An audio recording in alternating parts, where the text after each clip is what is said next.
Assalamualaikum warahmatullahi wabarakatuh. Selamat malam. Salam salam sejahtera bagi kita semua. Nama budaya, salam kebajikan. Pada kesempatan ini saya akan mempresentasikan tugas ujian tengah semester mata kuliah studi kelayakan bisnis.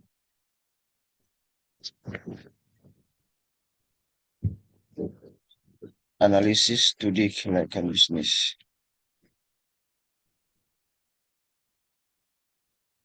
Tentang kopi kenangan profil perusahaan. Kopi kenangan adalah bisnis food and beverage yang didirikan pada tahun 2000 oleh Edward Tirtanata, James Donato, dan Cynthia Kairunisa dalam waktu singkat.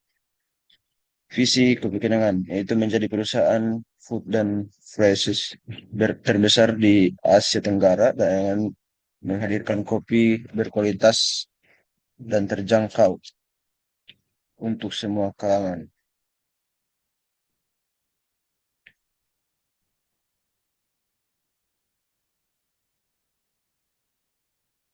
Pendiri yaitu Edward Trinata, James Pranata, dan Cynthia Kerunisa. Lokasi dan lokasi target pasar dan model bisnis. Kopi Kenangan berkantor di Jakarta Pusat, di Jakarta Selatan dengan lebih dari 900 outlet terbesar di seluruh Indonesia. Model bisnis New Retail dan B mengintegrasikan toko offline, aplikasi mobile, dan layanan delivery untuk pengalaman yang seamless. Targetnya itu milenial dan Gen Z, kemudian pekerja kantoran menggunakan aplikasi delivery dan toko offline nationwide. Analisis pasar dan pemasaran kopi kenangan.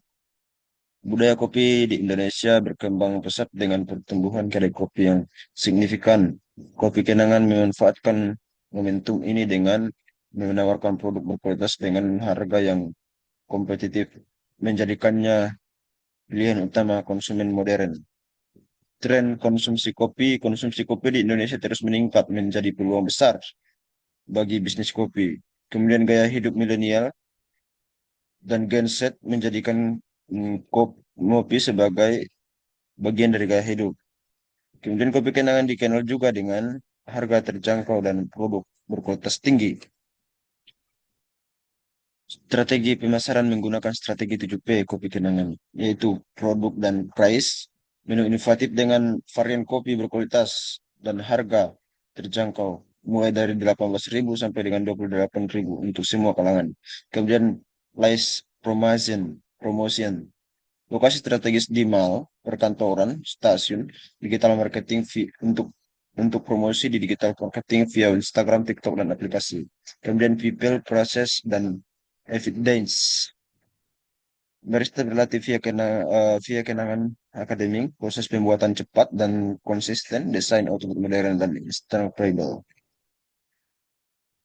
Kemudian analisis teknik dan teknologi. Teknologi sebagai kunci keberhasilan operasional menggunakan aspek teknis, branding kuat dengan identitas visual konsumen, kualitas produk premium dengan bahan pilihan, serta kenangan akademik untuk pelatihan barista profesional.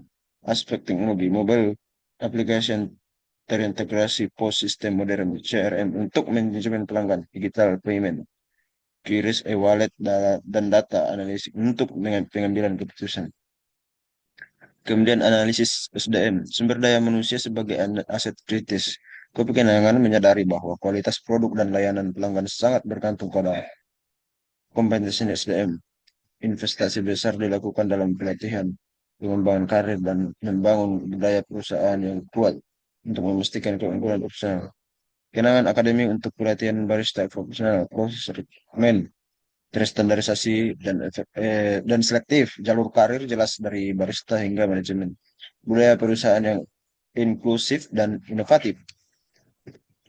Kemudian analisis finansial, Kopi Kenangan menunjukkan performa dengan keuangan yang kuat dengan pertumbuhan pendapatan konsisten. Struktur biaya meliputi bahan baku, operasional outlet, gaji karyawan, dan biaya teknologi. Diverifikasi sumber pendapatan menjadi kunci stabilitas finansial perusahaan, yaitu penjualan langsung di outlet sebesar 45% revenue, penjualan via aplikasi sebesar 30%, kemitraan, delivery GrabFood dan GoFood 25%. Kemudian net profit margin sehat dan berkelanjutan. Adaptasi pasca pandemi, transformasi digital dan strategi toko pasca pandemi, yaitu transformasi digital meningkatkan mobile aplikasi untuk pemasaran online, AI profesional untuk eh, rekomendasi produk, loyalty program, kopi kenangan hype untuk meningkatkan loyalitas pelanggan. Kemudian strategi toko, konsep Grab dan Go untuk efisiensi, kontak tiles payment untuk keamanan transaksi, implementasi QRIS sebagai metode pelayanan digital yang praktis. Analisis SWOT, kelebihan dan kekurangan dari perusahaan kopi kenangan ini yaitu eh, analisis SWOT menunjukkan bahwa kopi kenangan memiliki fondasi bisnis yang kuat dengan brand recognition tinggi dan dukungan teknologi modern. Namun, perusahaan perlu mewaspadai intensitas persaingan dan ketergantungan pada tren konsumsi kopi yang bias. Adapun kelebihannya sebagai berikut yaitu brand recognition kuat, kemudian teknologi dan modern digital, kemudian SDM kompeten dan terlatih dan jangkauan pasar luas, kemudian keuangan sehat dan stabil. Kemudian untuk kekurangannya yaitu kompetensi pasar sangat tinggi, kemudian ketergantungan tren kopi dan budaya ekspansi yang terlalu tinggi. Kesimpulan dan saran yang kita perlu ambil yaitu kopi kenangan layak dikembangkan karena pasar luas, teknologi kuat, SDM kompeten, keuangan sehat, dan kemampuan adaptasi yang baik. Kemudian saran strategis, inovasi produk baru, mengembangkan AI, peningkatan loyalitas pelanggan, pelatihan SDM, berkelanjutan, ekspansi ke terus terhadap 20 tahun 2020%. Oh, terima kasih atas perhatian dan waktu yang telah diberikan kepada saya untuk mempresentasikan ujian tengah semester studi kelayakan bisnis ini, di mana saya mengambil eh, analisis kelayakan bisnis kopi kenangan. Terima kasih.